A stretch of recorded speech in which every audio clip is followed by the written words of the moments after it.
Welcome to Owen and Baru's Barbecue. Today we're grilling up something special, something choice. It's Grand Admiral Thrawn's grilled prawns. That's right. It's Nick, Chris, and myself. My name is Matt. We are here to discuss the season final of Ahsoka, season 1 final of Ahsoka. How are you fellas doing?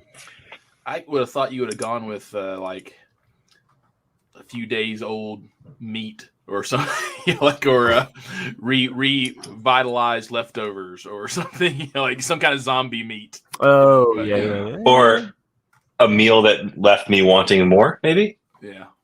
Well, it's like General Tso's chicken. Yeah. General Tso's chicken. Yeah. But it's Grand Admiral Thrawn's grilled prawns. Well, okay, I got Thrawn's you now. grilled prawns, yeah. Thrawn, okay, I didn't get it until you said okay. I get it. Yeah. Okay. So, anyway, that was my take on it. So, Chris, you've been left wanting more. You just were like, oh, this was not enough. Yeah. Well, here's, it was a good episode. There's no doubt, right? And I was texting Nick about this the night of. I wasn't sure what your schedule was, Matt. I didn't want to spoil. I appreciate that. I appreciate you guys keeping it spoiler free. But it was a good episode. I actually thought it was really well done. I just thought for a season finale, there was no like, oh yes, or what's that thing, or there was no MacGuffin. You know what I mean? Like we had the owl, which is cool.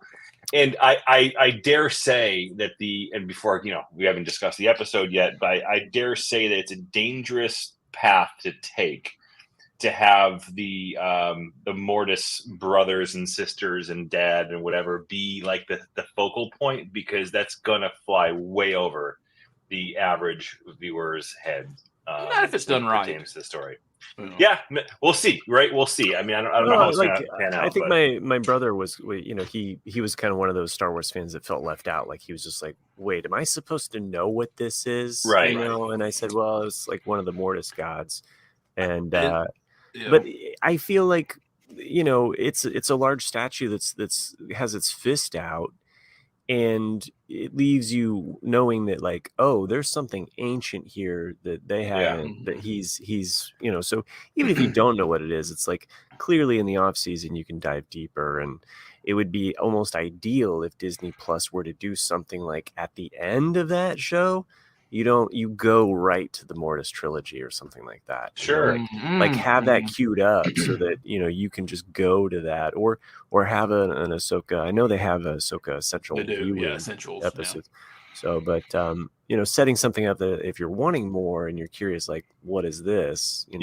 So, I mean, overall though, I thought the episode was good. I thought it was pretty well done. I did like some of the, of like the Sabine / Ezra like team up ish stuff. I thought that was actually kind of cool. I think that they did a nice job with that, and I think that well, let's just get into the episode, right? I think we're going to be giving away the end of it. But well, and Nick, what were your thoughts? What were your initial? Yeah, because Chris watched it hours before I did, because I had a community meeting I had to go to. But I was like, hey, I'll tell you as soon as I'm done. So I watched it as soon as Chris texted me, and my response is kind of what Chris said. I was like, I thought it was a good episode, not a great episode. I thought it was a good episode, but was underwhelming. And that's kind of how I felt about this whole season. I give the season a 7, like a solid 7 out of 10. And I think it's nothing to do with the writing, or not necessarily the writing, but it's nothing to, it's kind of the order, like of things that were done with it. Like, I think these 8 episodes could have been compressed to 4 episodes in a way. And we could have had another 4 episodes to make it more fulfilling as an overall arc. But it is Filoni, so I'm giving him a little bit of forgiveness, because I know he's never had a successful first season in anything. So it's fair.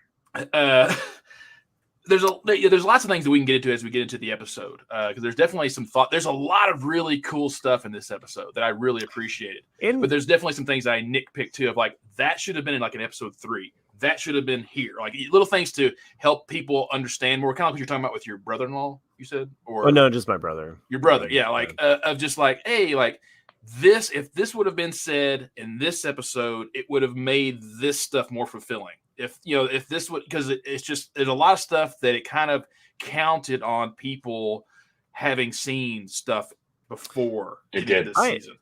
There is that element.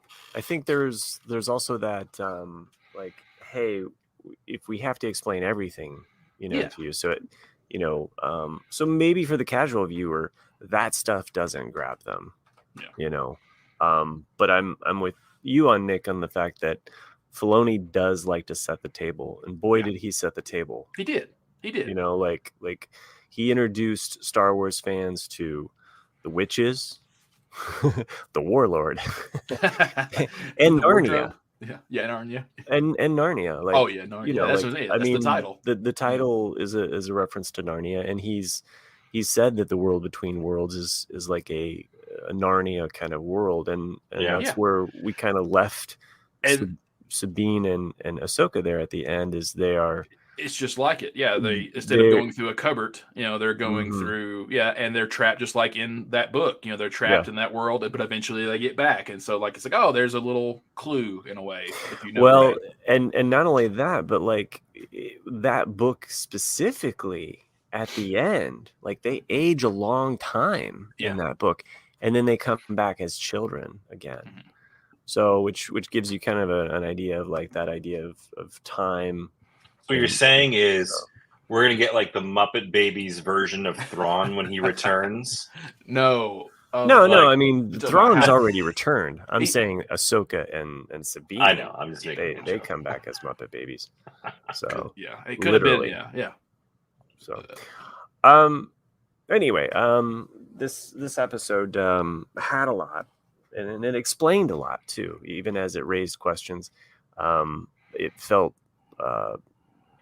I thought of this Lostonian, it feels like Lost in that way, like, because it has this mythos that it's building on, which as mutual Lost fans collectively, like, I love that. I love the fact that we get some of that.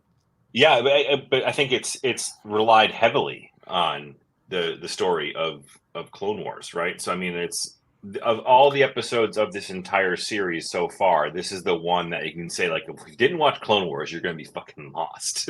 like every other episode had something to it that you're like, oh, okay, cool. This is kind of cool. This is new. This is different. And I think the narrative for every episode this far has been like, oh, it's a great show, but you'll really like it. But if you watch Clone Wars, you're really going to love it. Yeah. Right. And like this episode was probably the most. And Rebels as well. For sure. Rebels as well. Right. I mean, the opening moment that we get with, past Morgan Elsbeth and her becoming a witch, but that moment where Ezra, and he gets the blade emitter, that's Kanan's, Mm-hmm. Yeah. And so, for fans of Rebels, you're like, it's just so sweet, but it also helps illustrate to Sabine, like, it's not just there for like, oh, hey, this is something for the fans. It's also there as a plot device to have Sabine kind of realize, like, you know what, I need to be with my master, and I'm not connecting with her, and then she goes out and has that conversation with her. So, so I felt like those things were there, like they had meaning to them. Anyway, I'm trying to remember. I did write down some notes about this episode, although, albeit just highlights of things that stuck out to me, like Morgan Elsbeth becoming a witch there, and we get to see the sword of Talzin, like, so. Yeah, I'll go ahead and just because that, but like, I think no one, doesn't matter what level Star Wars you are, got the episode we were expecting to get.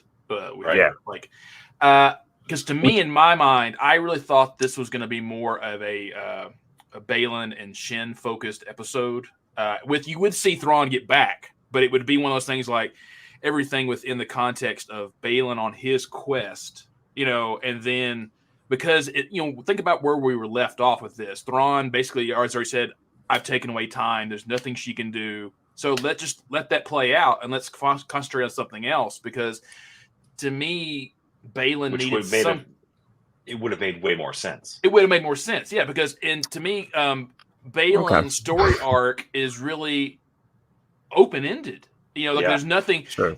in this season that really, other than he shows up, he's there to aid, he's the mercenary, but it doesn't really go anywhere. Well, so Nick, I wonder though, like, is that because it was edited? I mean, if there's more footage, if there's more stuff, then fine. I'm perfectly fine with recasting, but if they've got enough to give him more, then great. I think they have to recast. Yeah, I think they do. And not only do you recast, but like to have his character just peter out, it does a disservice to what he brought to life. He brought this character to life. Great just to cut it off and like say like what it goes nowhere, and it's like for what purpose? I like the fact that this didn't deliver on what I was expecting. Like as a fan, like I was like, oh, I think it'll do this. And it did do some of those things, but it also kept me guessing and kept me surprised, which is what I want. If it did check all the boxes, I wouldn't be satisfied. I guess when it comes, like, because what made me think of this was you saying Morgan Elizabeth's character. It was such a. I think she's kind of a victim in a way. I never felt she was. Yeah, exactly. I never felt she was a bad guy. She's not really for the Empire. She's for the revenge of Dathomir. Yeah. And she probably doesn't know that the Emperor ordered Dooku to wipe out Dathomir. And so she doesn't understand, what she's doing. And so the fact that she gets this power, she's finally going somewhere. I would have rather had seen her go back to the Star Wars galaxy and then have more of her than just, even though everything happened. I loved round 2 between her and Ahsoka. I liked everything that happened. And not only that, like you get to see Thrawn pull the ultimate, like, I mean, move. You're a pawn. exactly. You're a Thrawn pawn. And not only that, not only is you get to see that the Thrawn pawn, but also like, he says for the Empire, and then, as he walks away. Yeah, for Dathomir. So, it gives you a little clue into, but also the fact that we got told that how she understood how to make this thing, right? Because we were wondering, like, how is this? It's like, oh, you answered our call from our dreams, which I thought was like a perfect way of just like explaining that, like, got it. Like, this is how this took place. This is how she was able to build this. This is how she knew she had to get back to this area. That her getting her powers though, and even the sword in a way, like I felt that was one of those things where casual viewers, even me to an extent, there's a little confusion there, because to say like, oh, you're getting the gift of shadow, okay, what's that mean to anybody other than like a diehard Star Wars fan? They had not seen Maul have clarity in his brain by getting this gift. They didn't see Savage getting jacked because of this gift. They didn't see Ventress getting it, like, and so I don't know if I needed to know that though. Yeah, but like other than like I mean, but you don't see this. You don't see that. I don't know. I didn't see that. To me, it just looked like we already knew from. She just got black makeup. She got black makeup, and a cool flaming sword. And so to me, I was like, I don't think people will understand like what this is. Maybe you guys did. I kind of was like, okay, I think that was you had to really reach to understand like what was going on. I didn't. I mean, I knew of Mother Talzin from Clone Wars and from that battle game I used to play. She was a badass, and you could resurrect the dead and all that type of stuff. And but her sword. Yeah, her sword is only in one episode of season 5 of Clone Wars, and she fights Windu with it. Yeah. So it's not like it's really a major piece.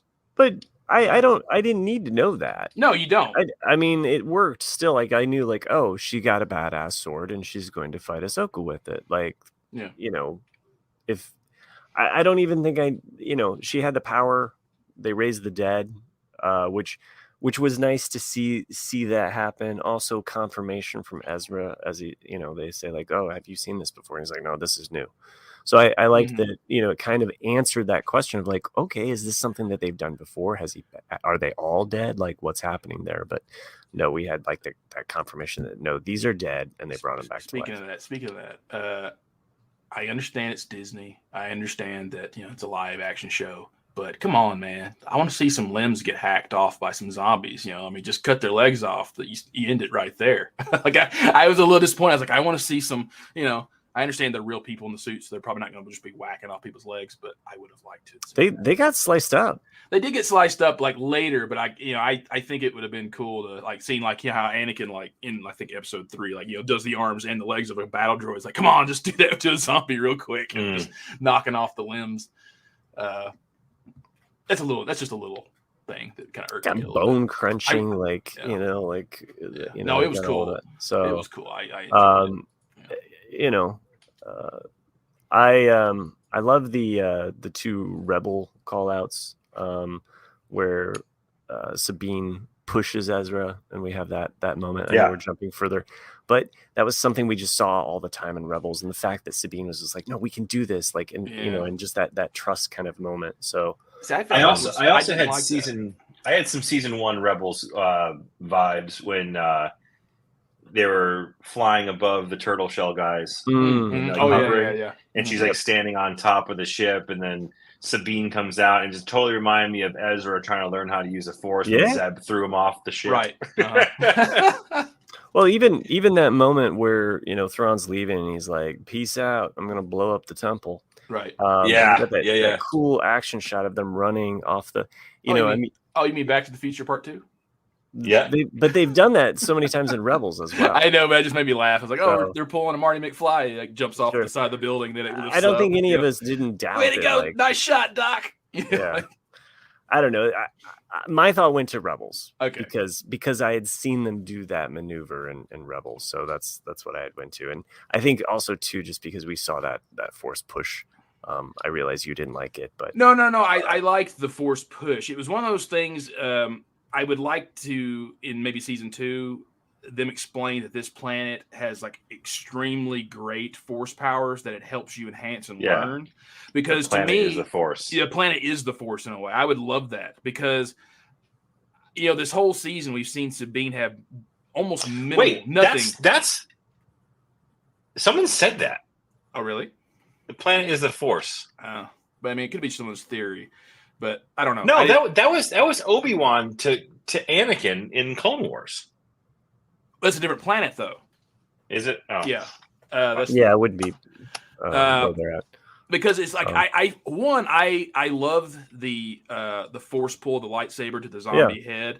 I would have loved to had seen like an expression on her face of pure shock or pure awe of that happening, because at this point she's moved a couple of things, she's done some things, but she hasn't fully believed in herself yet. And in this moment, I would have loved to have seen just like like I did it, or something, and that would have made me believe the Force push a little bit more, because it's like, hey, I just opened this door. We all accept that Luke blew up the Death Star by like using the Force to like put that thermal thing. And what did he do? He just waved his lightsaber around with like Obi-Wan like twice in the movie. Yeah. So but I mean, I'm thinking more Empire though. Like, I mean, as you could say, he guided a little bit of the torpedo down the hole, but when he's pulling the lightsaber out of the snow, that's really the first time we see him truly use the Force. And even then it shakes, it barely moves, and then it happens. And then you have a whole movie of him failing before he kind of gets any kind of powers. And so to me, it was a quantum leap from that one scene to like, all of a sudden I can push you 500 yards. It worked. Come on, give Sabine a bone here. Jeez. Well, I mean, it took 3 of them to open a door, and then they're pushed being bombarded by a Star Destroyer. Which, by the way, that was maybe my second favorite scene. Like just visually, Ahsoka jumping through those smoke blaster fire on the wolf. Yeah. Like I just like as an imagery. I loved that scene. I also loved the ring coming over Dathomir and us getting that first live action shot of Dathomir at the end. How the hyperspace ring kind of lines up with the just those images are just really, really cool. So, I don't want to sound like I'm crapping on the episode. Like I'm not. No. There's just little things that to me is like, okay, like this needs explanation, because me just going like, how do you make this quantum leap like that, unless like somehow I guess I just don't see it as a quantum leap, but that's me, and maybe I'm more forgiving. Going back to Hunang and the lightsaber build, things like that, like this whole time I don't know why I'd been assuming this was just Ahsoka's ship, but it's actually Hunang's ship that he's had forever. And I was like, wow, like I did not put those two together. It's like, and I was like, okay, so that's something I was like, oh, that's pretty cool that he's just been hiding out for decades, surviving. And you wonder, like, when did Ahsoka and him find each other or anything like that? That's to me was just it seems like it would have to be post end of the Clone Wars, but we don't see him in Rebels at all. So I don't know. It's hard to say. Seeing his ship, seeing that whole interaction with what's up? He's in Clone Wars. Yeah. Oh. Yeah, he doesn't make an appearance. Yeah, because he's only got a few episodes in Clone Wars too. It's like he's trained the little younglings to make their lightsabers and a few. Right. That's a cool adventure. So we ended up, in Thrawn in the ring. They're all on. They're orbiting Dathomir at this point, right? So, season 2 of Ahsoka are we going to get Gus Fring back, and we're going to have the Shadow Council be like a focal point of season 2? Do we think? Possibly, because I think that's how we left Mando, right? Yes. When he was the Shadow Council was brought up. He was taunting the Shadow Council, like, "Where's your Thrawn? Where is he now?" Well, we had Captain Pelion in that whole thing, so we'll see that connection where Captain Pelion is actually working for Thrawn. Thrawn has definitely like played some cards. Like he has promised the Night Sisters something, right? Like he's transported these bodies. His hubris is always his downfall. So he's definitely owes a debt to them. So it'll be interesting to see how that plays out as well. And you wonder, will the alliance continue? Because Thrawn has only been defeated once that we know of, and it's by Ezra. And I think that's why he's so scared, especially when he learns that Ahsoka is Anakin's. Oh, that was one of my notes. Thrawn soiling himself as Ahsoka gets closer. Every moment, in the subtlety of his lips, just like, I think it's the unpredictability that he can't stand. In a predictable world, according to his mind, Jedi or Force wielders are unpredictable, and he hates that. And I think, and that's why I think he probably had a necessity with the witches, but I think he might hold on to that alliance because that's kind of his own Force, anomaly to counter them. There's a lot of potential there. Or he could end up being a betrayer of them once they get back to the Star Wars galaxy, because now they're kind of a threat to his ascension. I think he plans to use them as he used Sabath, perhaps. He I don't know. I don't think we're going to get Heir to the Empire exactly the way that we think. Oh no, it's not going to be like beat for beat. But it would be great if they use some of those elements or move some of those elements around. Specifically, like I would think that they would want to introduce Mara Jade or, some other characters. Kind of like, I don't know if we need to have Talon Card. I could even see her being introduced by Hondo of all people. So.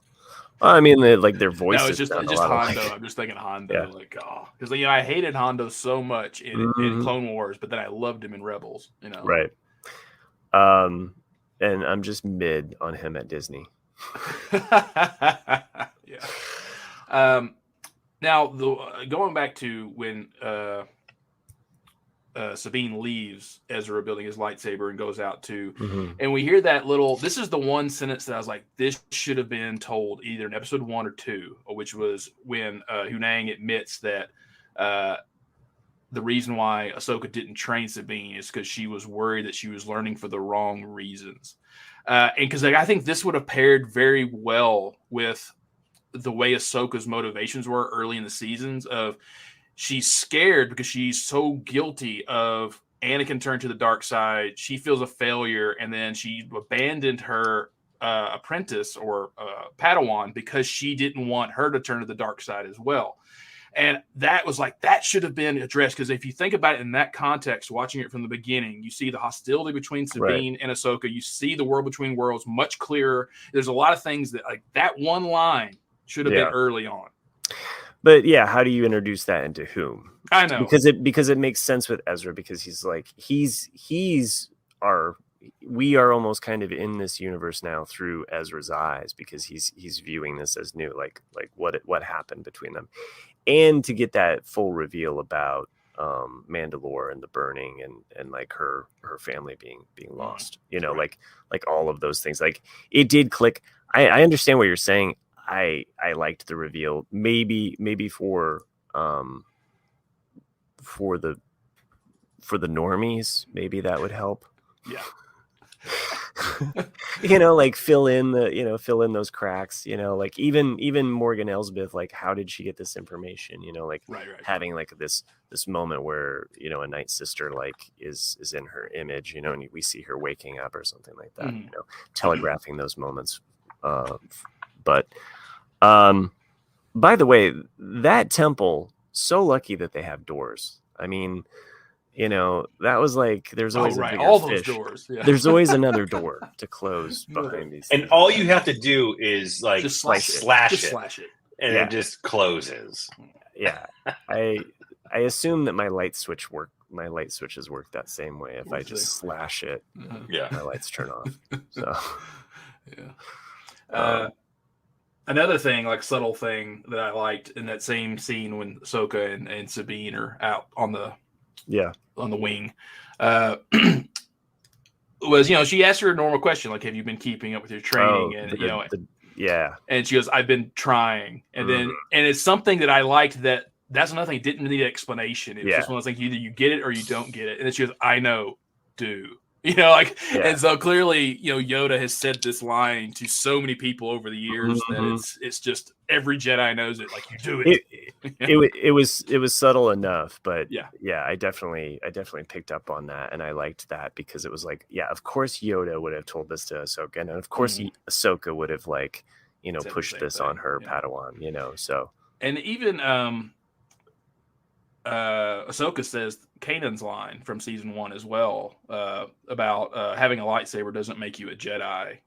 That was actually one of the first things he said to Ezra. Yeah, there's also like one of the cartoons that they did, Forces of Destiny, which there were some animation stuff. They were too short to care, which is the problem of those Forces of Destiny cartoons. But there's one where Ahsoka is kind of training with Ezra, and he kind of like takes his crystal and like throws it, and basically like has that same thing, like a Jedi, like, a lightsaber doesn't make a Jedi. So, which was, but yeah, no, it's a cool callback, as well. Me, because I just always love little things like, and then the first time that the troopers become zombie troopers, you barely hear it, but you do hear it. Well, the first time their arms twitch, you hear the Faust music from I always forget the piece, the actual classical piece, but you hear that violin, that like that deal with the devil type, then like like it's kind of the same, not the exact same music, but it's kind of an homage to that. Guys, I'm talking about the movie Tombstone when they're doing the deal, that same kind of just haunting violin music. But I just liked that. I thought that was cool. And then of course, I'm sure Chris noticed them, the zombie purge troopers, the two, and the actual Beskar that were the actual true dead guys. That the last two they were fighting. That's you saw like his gnarled face. You saw it. Yeah. Fallen Order. Very those. Cool. Yep. Not to take over the podcast. No.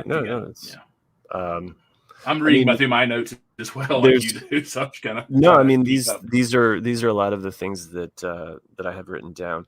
I loved seeing Sabine split the ties. Like just that was such a cool, and to see it crash, and then Ahsoka to be like, oh, shit, like I could almost feel she's like got him.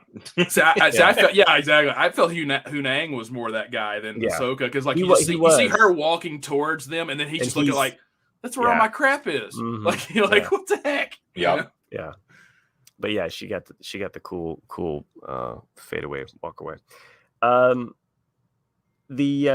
We haven't talked about the ending. Kind of. We've talked about the Mortis father, and we see the Mortis gods and what Balin's up to. And of course, the daughter is missing. Yeah. So Well, she was the owl. She's the owl. Yeah. Well, the owl is her companion, but that's what we've always assumed is because the spirit of the daughter went into Ahsoka, that now the owl is like a guide or a guardian over Ahsoka. Yeah. But what I liked about that scene with Baylan at the end, aside from Lord of the Rings arm stretched out, is that if you notice, he's looking where the arm is pointing, just like how the drawing has the arms pointing, and there's a lit beacon on top of that mountain. And my theory is that, the obvious one would be like, oh, it's another World Between Worlds temple. But I kind of, in the back of my mind, want to go, maybe it's the mother. Maybe, we've seen the father, the son, and the daughter, but maybe there's another character that's been entombed in this spot. And maybe she is the son's dark and the daughter's good and the father's kind of in the middle. Like maybe the mother has got something else at play here that we haven't seen. I mean, I would like that more. I always want to see something that I'm not expecting. So sure. Well, I mean, that would make sense if you had like a mother as a creator figure, or something like that. What it made me think of is that pyramid, from Malachor. I mean, it looked like a Sith temple with the point coming up and the light shaft coming out. But also made me think of their ship, because their ship is kind of shaped that way. So then I was kind of thinking like, well, did their ship crash there? Did their ship end up there? Is that the source of the power that he's looking for? Maybe there is a gateway of World Between Worlds, and that's how they get back out of Narnia. I don't know though. I mean, because like he's in the search for something bigger than life, right? So like, I don't think it's a portal. I think it's more like the source of whatever this power is that he wants. Well, he wants to fix what the Jedi and the Sith, got wrong. Right. So I think he's seeking that like the father role. That's how I interpreted it. Right. Yeah. But especially with him being on the father. Well, right. But you wonder, because I'm thinking just of the Mortis trilogy. He said that to Anakin, until you take my spot, there will always be chaos, and the people, the living, will suffer because of it. Yeah. And he makes you wonder, has Anakin? I think Anakin has taken the role. That's why he is, said, "Do you choose life or death?" Because I can grant this to you. But Baylan is looking for this role as well. But I don't know. Maybe not. And I haven't looked at this beat for beat. I haven't searched out Easter eggs about this moment. But to me, it seemed like the lightsaber battle with Anakin, where she basically removes the lightsaber, right? She uses that move on Morgan, disarms her, has both blades, and cuts her. Right. So to me, I was just like, oh, she picked up on this move, or she there's still lessons that he's teaching her as they're fighting. So yeah, there is the bigger symbology of the fact that she disarmed Anakin and threw the lightsaber down. Symbolism. But that idea that she would even use that same move, symbolism, in this final Earl battle. Grey, Twisted Lemon, Sweet and Low, and then to get that moment with he's not even getting the reference. That was perfect. I know. Thank you. We're talking Star Wars though, not. But I mean, also I guess to have that moment with Anakin looking over her, it makes me wonder: do you visit your children? Because, dude, you left them without a father and a mother, but okay, go ahead, watch over Ahsoka, your apprentice. Yeah. Mm-hmm. It's like, if I die, my ghost isn't haunting my students. That's for sure. Right. I'm going to be looking over my children. Yeah. Anyway, I loved that moment. To me, it was a very touching moment, and it made me forgive Hayden Christensen for being in Return of the Jedi. Yeah, I get you saying there. I don't know. Maybe Force Ghost Anakin is just not ready yet. I mean, he did torture his daughter and cut his hand off his son, so he probably isn't. Maybe he's appeared to them and they're like, "Go away, Dad." Yeah, I remember that big needle coming in from the probe droid. Right, thanks. Yeah.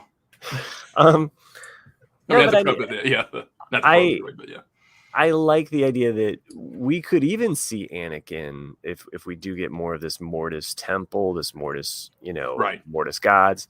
what Balin, and again, I really do hope that they recast and just have an actor portray. I know it's not going to be the same, but I think they have to. I think they really do. There's got to be somebody out there that can Clooney. Bring in Clooney. I think it'd be beneath Clooney. I think, but yeah, and Clooney, I think, almost would look older in some way. He would. He probably. Yeah. Well, so what was Balin? I mean, Ray Stevenson. Ray Stevenson was what, 58. So they're close in age. I want to say. I'm not sure how old. Yeah. Well, we'll look that up in IMDb after this podcast. We didn't talk about the one thing that was cool. I did like how Thrawn kind of opened the mic and taunted Ahsoka a little bit, and he called her a Ronin, which is interesting. That was kind of it's kind because that's kind of what she is in a way. She's a samurai without a master, without a quest, without a goal, and it's like maybe this world is perfect for you, and it's just like, that's me. But even that line that she says to Sabine, like, we're right where we need to be, like, right? They're in a place where she can train Sabine further. Like, I need a montage, and the montage is Sabine training, like Yoda style, like with Luke, doing flips and stuff. We have Shin deciding to lead the Marauders. Like she's clearly, will be the thorn in their side. In the next season. I know fans are probably, and I'm split on this. Fans are probably going to want, well, let's get Ahsoka back. But I'm really curious about this land that they are in, because we get to explore it through them. Right. It'd be cool if while they're there, perhaps Sabine stumbles across Ezra's writings, or perhaps he's like, written letters to her, so that we have that kind of like, it doesn't have to be like some love letter, but you want romance is what you want. I think it would be interesting if there was Jedi. That. It'd be interesting. I mean, she's probably shipping with Shin, so but whatever. We'll see. Since we only have about 15 minutes, I kind of wanted to talk a little bit about what we think is going to happen, in that there's a potential really big problem with Ezra back in the Star Wars galaxy right now, and that I think he has to die in Heir to the Empire, because Yoda said, like, you're the only one, aside from Leia. Luke has to build the Jedi Academy and fail if we know what's going to happen. So we can't have Ezra, the more experienced Jedi, be in this same world for long. And so I think I'm curious to see how they wrap this up. I would prefer to see him die in the movie in a great way. Right. Versus like, World Between Worlds, and now let's put him forward into Rey's sequel film. I think that would be lame. I wouldn't like it at all. But that's the only two possibilities I see. So one aspect to that, the ending that we see of Rebels, right, where Ahsoka comes to meet Sabine. We kind of, at the beginning of this season, we were like, they recreated that. It's a little different, but they recreated that. But what if that is not? Those are two separate scenes. Two separate times. Yeah, right. And so what we're seeing there is actually Sabine going up to that portrait, and she's touching Ezra. And if you're right, if he is gone, and this is taking place after he's actually died, right? And here comes Ahsoka with the staff, right? That becomes like a really cool moment where we can kind of say, like, yeah, you're right. Like, this is even further in the future than what we thought. So, of course, Sabine, ageless. Of course, yeah. But yes, to that point, maybe it's just a couple more years down the line from where we are now, because we know that Filoni's working on this this movie that's supposed to be the culmination of the Book of Boba Fett, Mandalorian, Ahsoka. Like, it's supposed to kind of tie these things together. You know, I love what Filoni is doing. I just wish that they would continue to give him the keys to creating, because he is doing such a great job with this visionary aspect. He's able to bring in the mythos, and it works. Yeah. You know, without feeling clunky or with poor dialogue. Do you think he's like super stressed, like of like not messing this whole thing up? I don't know. Like, yeah, I think like he worries about it, but yeah, like more so than a Favreau would even give a damn, right? Like, I just feel like he's got the weight of the Star Wars universe literally on his shoulders. Probably right smoking now. some serious ganja. Yeah, I mean think about it. I think that's why people like Filoni, though, is because he does a good job of threading that needle of, I want to bring in mythology. I don't care what it is, but I want some kind of mystery to be there. But he also respects legends. You know, and the EU, like he doesn't. He's why we have Thrawn. Right, exactly. We don't. Because I saw an interview. He made that. I saw an interview with him not too long ago where he said that. He goes, "Look, if a writer or someone says, I want you to make this story, my immediate thought is, has someone done it first? And if they have, I'm going to read that." He goes, "I might not take it 100%." He goes, "But I'm going to respect someone who did this first and at least give them the credit for it." And I think that's why people like his stories, because like it doesn't have to be verbatim. It just has to kind of fit in that where it's like, yes, this kind of works. But I guess that's where I'm probably more annoyed with maybe some Star Wars fans that feel this was too slow, or it didn't fulfill whatever, or they thought that this was all kind of made up on the spot, or this has no. To me, I'm just kind of like, dude, we're getting like slow burn Filoni here. Yeah. This is good. This is a good simmering stew that he's making. It's not your crack cocaine episode 7, okay? Like, well, I mean, Chris and I both said that. Like, I was just waiting for that oh snap moment is what I said. Like, I was waiting for that one thing I was not expecting in the finale to me to be like, oh my God, guys, did you see that? You know, and it just didn't come, you know. Other than that, like I said, I thought it was a good episode. I mean, it just didn't give me that. For me, like I was like painting murals on the wall where I was just like, oh yeah, they're definitely going world between worlds, and we're gonna see Balin like almost reaching through into Clone Wars era, killing Anakin. Like, we're gonna get all of, but whatever. Like, that's where my mind goes.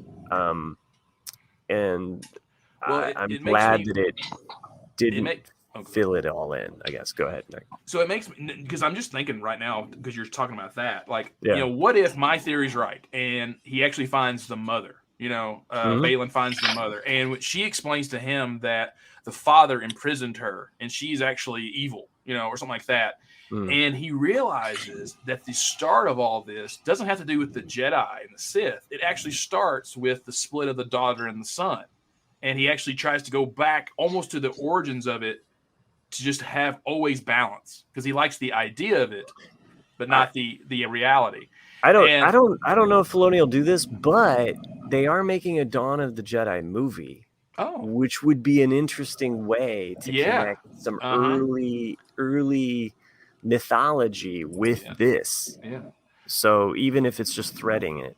Yeah. But I'm saying, like, what if Anakin is now the father? But like he goes back to the father that we know, right? And like there's could be some kind of weird time conflict of like, you can't do this because if you do, then everything is destroyed, And I don't know. There's a lot of potential there. Yeah, that I'm not smart enough to figure out. There was one other thought I had about the Dathomir and the witches coming back, and just the fact that we know Filoni is trying in some way to recreate this Lucas sequel trilogy that we could have had or didn't have, or he's restructuring it. I feel like he's going to bring in elements of that. We know that Darth Maul was going to be the villain. That was something that Lucas was planning. Obviously, Darth Maul's dead. Loved how that went down. I wouldn't change that. I wouldn't mess with that at all.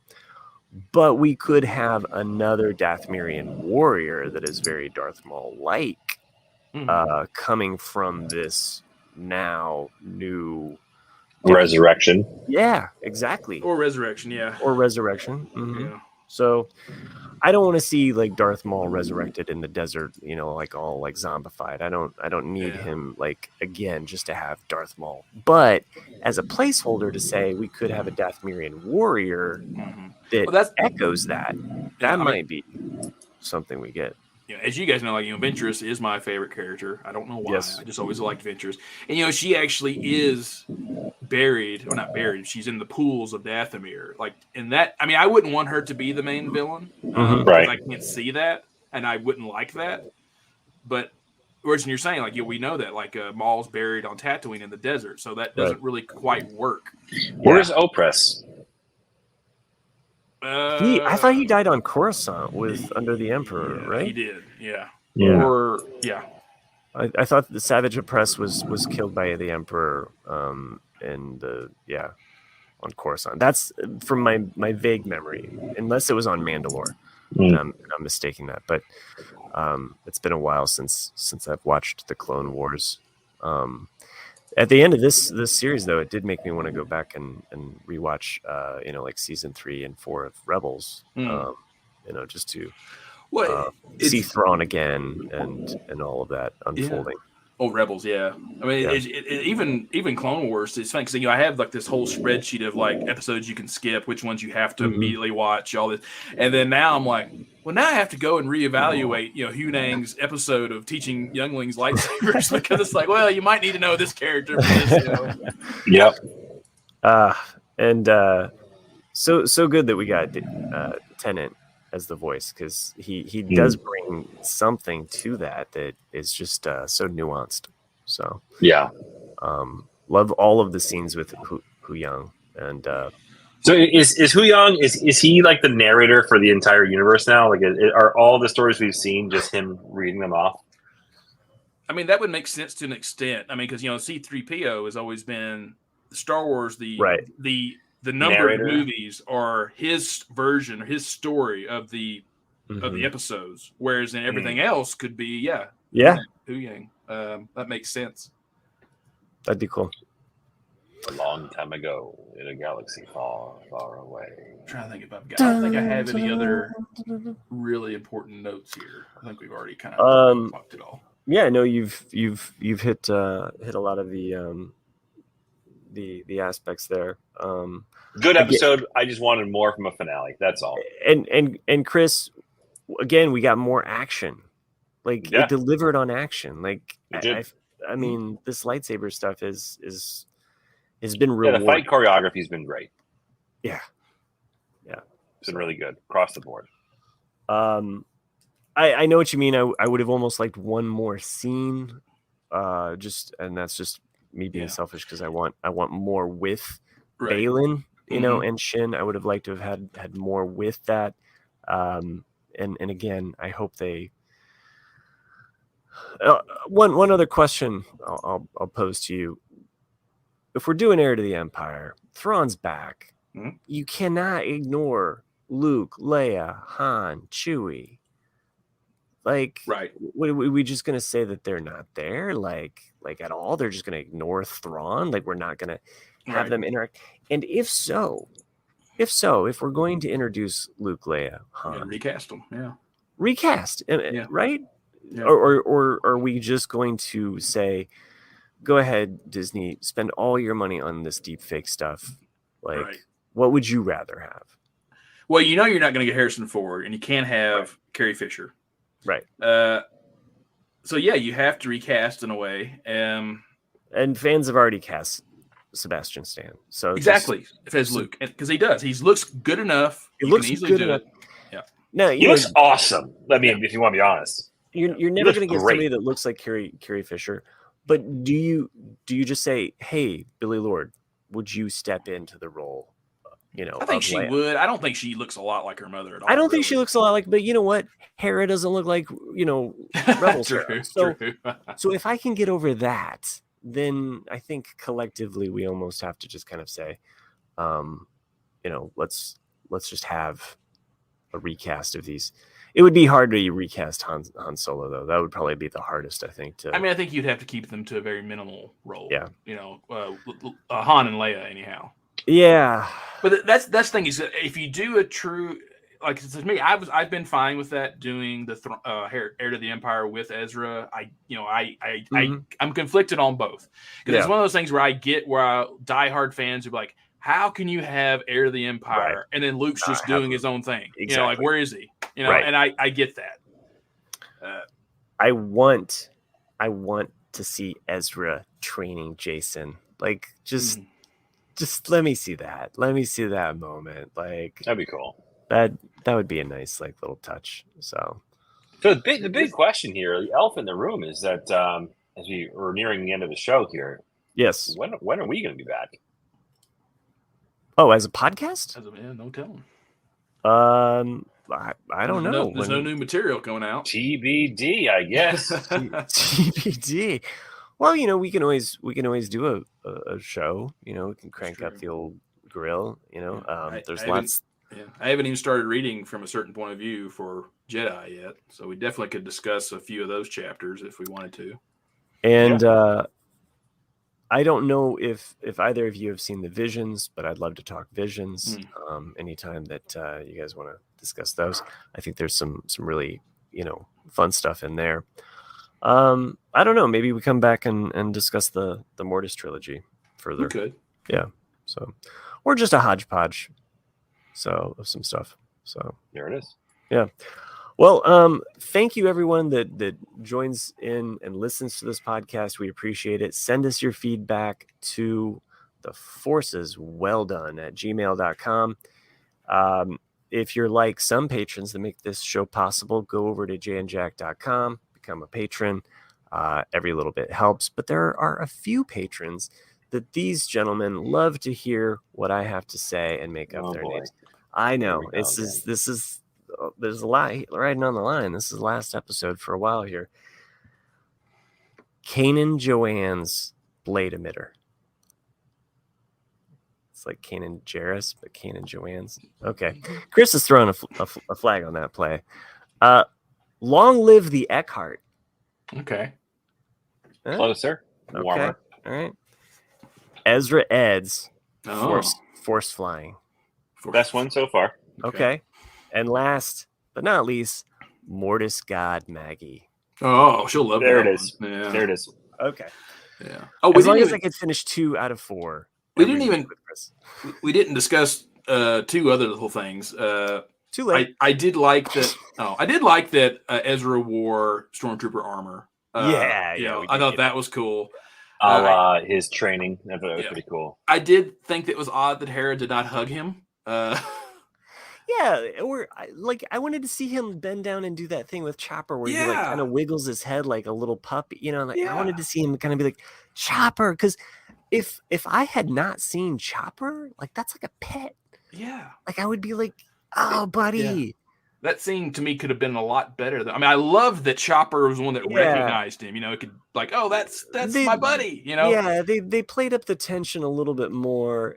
I feel like he could have bent down, talked to Chopper directly, acknowledge him as a being, and then look up at Hera and be like, Hera, I'm home. No, because he's like, even I heard about my galaxy far, far away. Freaking people you killed, Chop. Right. That's right. I also he's just looking down at like murderer. Yeah. I also did like that the ship that he lands on is not a New Republic ship. It was actually probably Admiral Akmar's ship from him from the Jedi. Home One. Yeah, Home One. Yeah.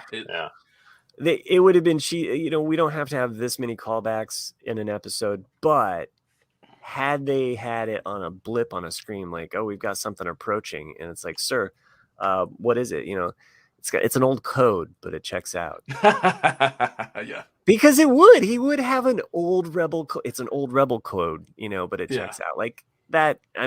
Well, he was on an Imperial ship, though. He was on he was on some kind of like shuttle. So like they would have blown it out of the sky before they let it land. So he would have had to have had some kind of, True. I can forgive the fact that we didn't see Thrawn saying like, "Oh, a shuttle escaped." Like it's probably like. Yeah, that I wondered that as well. I was like, how did he get off the ship? Mm-hmm. Yeah, like that would have been a nice moment for even as they're approaching Dathomir to have like somebody like tell Thrawn like. Yeah, like almost like a Lord Vader scene of like him, like someone informing him, like, "Sir, we've lost an aircraft," and him just kind of thinking, "Who was it?" Yeah, he doesn't have. Yeah, you can just have that like that quizzical moment, and then cut to this ship approaching. Like, right. Sir, it's an old good because we know who it is. You don't have to do all. Yeah, because literally everybody on that ship is under his like. He's a god. They're all, yeah. Like there's no beings. Well, I assume that those it's Night Sisters and zombies. It's all that's on the ship.